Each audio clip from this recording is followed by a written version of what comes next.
Impressing her is not the goal. Now that your foot is in the door, it's to keep her interested. You don't want to ruin it by saying the wrong thing. You want to connect with her. You want her to come back. Now the goal of the conversation is to get her to want more.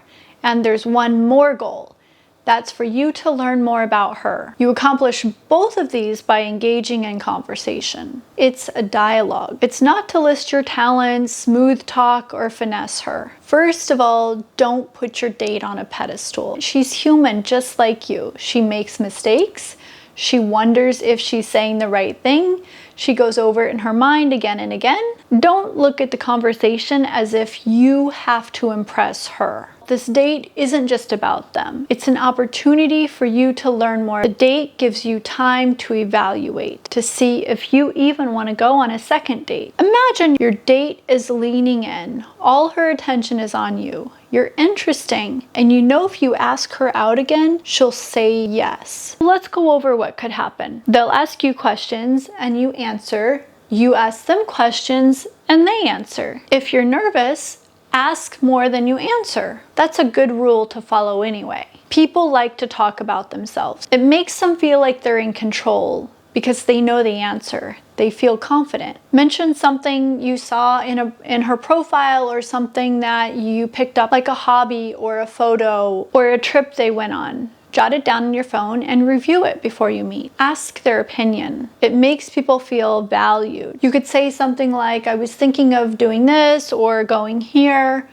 What do you think? Have you been there? Humans naturally try to align themselves with others. As soon as we meet someone, we try to find something in common. Listen more than you talk. You can learn a lot about someone by listening. If you don't have an answer or you get tongue-tied to a question, deflect. Flip the question back around on them. If you need a few more ideas, download some apps. National Geographic, BBC News, Outside Magazine, and just pick up a couple of topics. You don't have to be able to have an entire conversation, just the headline and a few pointers after it. A simple "how was your day" leaves the door wide open. Don't bring up family or ex-partners or exes of any kind. Politics, opinions, save those for second or third date. Sharing personal issues comes across as being needy. Things like finances or illness. And this is not the time for witty comebacks or trying to get the last word in. Think about the potential questions they might ask. They may ask, where are you from? What do you do for work? What do you do for fun? And answer those in your mind. Answer them all different kinds of ways. Answer them when you're driving, when you're in the shower, putting away dishes.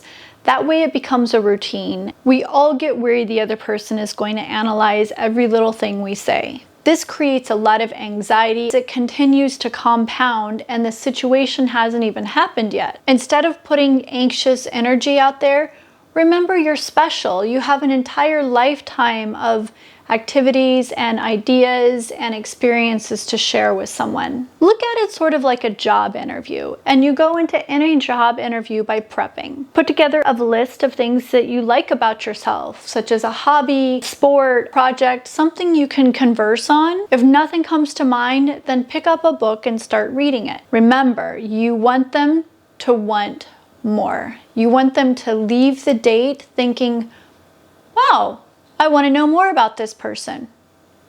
Don't tell them a life story. Don't give them everything at once.